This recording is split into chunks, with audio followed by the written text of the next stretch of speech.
Your true wealth is your time and freedom.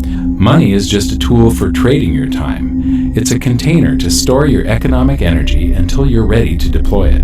But the whole world has been turned away from real money and has been fooled into using currency.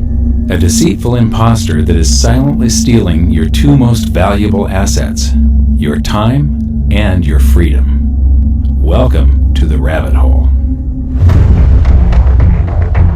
We are entering a period of financial crisis that is the greatest the world has ever known. The wealth transfer that will take place during this decade is the greatest wealth transfer in history. Wealth is never destroyed, it is merely transferred, and that means that on the opposite side of every crisis there is an opportunity. The great news is that all you have to do to turn this crisis into your great opportunity is to educate yourself. I believe that the best investment that you can make in your lifetime is your own education. Education on the history of money, education on finance, education on how the global economy works, education on how all of these guys, the central bankers, the stock market, how they can cheat you, how they can scam you. If you learn what is going on and how the financial world works, you can put yourself on the correct side of this wealth transfer. Winston Churchill once said that the further you look into the past, the further that you can see into the future. This program is all about creating your own crystal ball, being able to gaze into the future, being able to change this crisis, the greatest crisis in the history of mankind, into your great opportunity.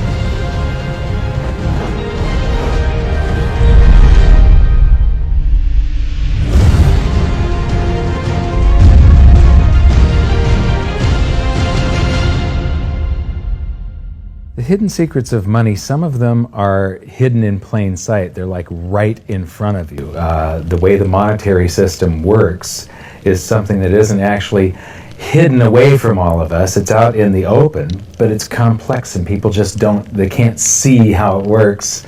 It's hard for them to imagine that we're living in such a hoax.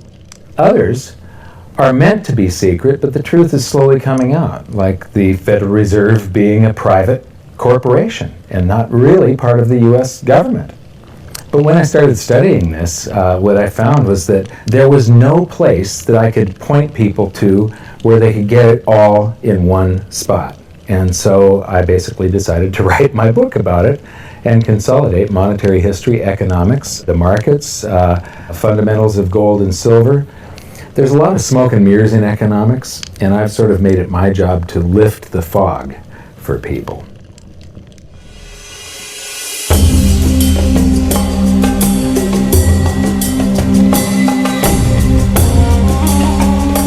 Welcome to Egypt.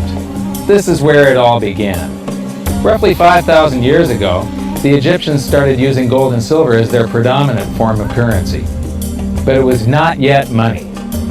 The pieces of gold and silver that they were using were odd sizes and weights, odd purities, so it still was not interchangeable, where each unit is the same as the next. This meant that nothing really had a price yet. You couldn't put a price of so many coins on something because they didn't have coins yet. Trade was still difficult. It was still a guessing game when it came to the exchange of values. One of the reasons that we are in the financial mess that we are today globally is that people do not understand the difference between currency and money. Currency is a medium of exchange, a unit of account. It is portable, durable, divisible, and something called fungible. Fungible means that each unit is the same as the next unit. A dollar in my pocket buys the same amount as a dollar in your pocket.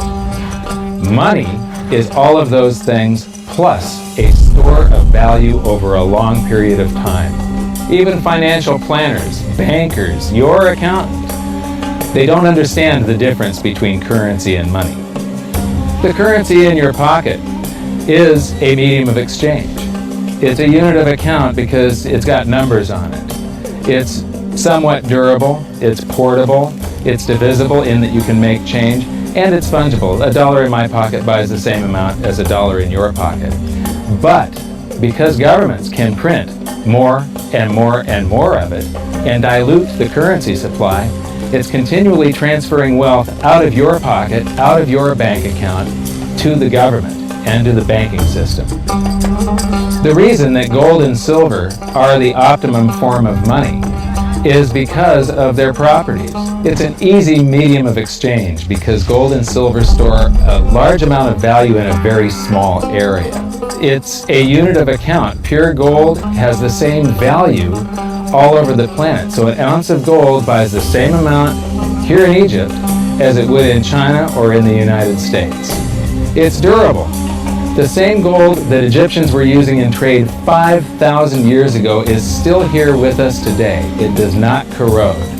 It's divisible. You can make change with it. It's very portable.